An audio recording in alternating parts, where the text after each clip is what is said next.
हे सर्व करत असताना तू आमच्या सगळ्या लोकमान्य टिळक महाविद्यालयाच्या विद्यार्थ्यांना काही संदेश द्यावा अशी आम्हाला मनापासून इच्छा आहे. एवढं सांगेल की अभ्यास करत राहा आणि यश अपयश येत राहतं. यश आलं तर रुळून जाऊ नका आणि अपयश आलं तर माघार घेऊ नका. परत परत प्रयत्न करत राहा, तुम्हाला नक्की यश भेटेल. MBBS नंतर तू पुन्हा ठीक आहे डॉक्टर व्हायचं एम आहे, पण त्यानंतर पुन्हा काही वेगळं काही एम ठेवलंस का? जसं स्पेशलायझेशन PGची एक्झाम मी नक्कीच देईन. मी माझे प्रयत्न सुरू ठेवेल आणि मला आशा आहे की मला यश भेटेल. ठीक आहे, धन्यवाद. तुझं खूप खूप अभिनंदन. तुला माहिती आहे का वालूरला एक भोगरे नावाचे MBBS MD झाले, वैद्यकीय अधिकारी झाले, पण त्यांनी UPSCची परीक्षा पास झाली आणि ते सुनील भोकरे आमचे मित्र आता संभाजीनगरला शिव म्हणून आहेत. तसं तुला काही वाटतं का वैद्यकीय क्षेत्रामधून काम करत असताना काही मोठं पद घ्यावं का? लाल दिव्याची गाडी काय मिळाली तर आईवडिलांना खूप आनंद वाटेल, असं काही ठरवलंस का?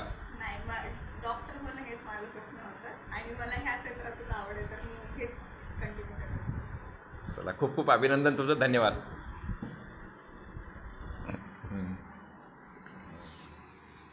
आणखी एक स्पर्धक यशस्वी विद्यार्थी म्हणून तुला काही प्रश्न विचारायचे आम्हाला. महत्त्वाची गोष्टी म्हणजे तू फार प्रयत्नानं आणि पराकाष्ठेने इथपर्यंत जायले आहेस. आता आपण ज्या राष्ट्रीय सेवा योजनेच्या शिबिरामध्ये या ठिकाणी तू बोलते आहेस, हे शिबिर लोकमान्य टिळक महाविद्यालय वडवणी, डॉक्टर बाबासाहेब आंबेडकर मराठवाडा विद्यापीठ छत्रपती संभाजीनगर आणि भारत सरकारच्या युवा आणि क्रीडा मंत्रालयामार्फत याची व्यवस्था केली असेल. यामध्ये सर्व विद्यार्थी अनेक प्रकारचे तुझ्यासारखे युवक युवती सहभागी असतात. मग या युवक युवतीसाठी तुला काय संदेश द्यावा वाटतो की जसं तू ज्ञान संपादन केलंस, आणखी उच्च शिखरावर तुला जायचं आहे, त्याचबरोबर शरीर सुदृढ राखण्यासाठी तू आणखी काय संदेश देशील? The mind of gym. बरोबर. शरीर सुदृढ राहण्यासाठी रेग्युलर एक्सरसाइज करत राहू शकतात आणि तुमचा जो डाएट आहे ते प्रॉपर घेतलं तर व्यवस्थित राहील सगळं. आणि सगळ्यात महत्त्वाचं की तुमची मेंटॅलिटी स्ट्रॉंग असली पाहिजे. मेंटली खूप जास्त स्ट्रॉंग असली पाहिजे म्हणजे तुम्हाला आजच्या स्पर्धेमध्ये टिकून राहायचं असेल तर.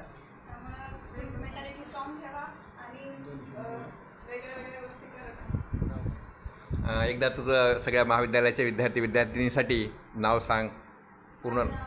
नेहा शिंदे आणि आता मी सध्या MBBS करते. ओके. आमची MBBSची विद्यार्थिनी नेहा शिंदे, हिला तिच्या जीवनासाठी भावी जीवनासाठी खूप खूप शुभेच्छा.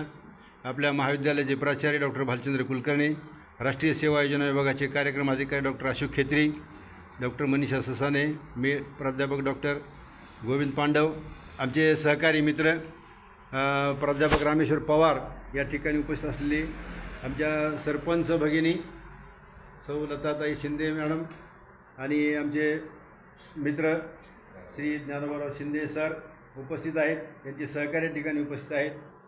या सर्वांची मी या ठिकाणी आभार व्यक्त करतो आणि तुला भावी जीवनासाठी यशस्वीतेसाठी खूप खूप शुभेच्छा देऊन या ठिकाणी थांबतो. धन्यवाद.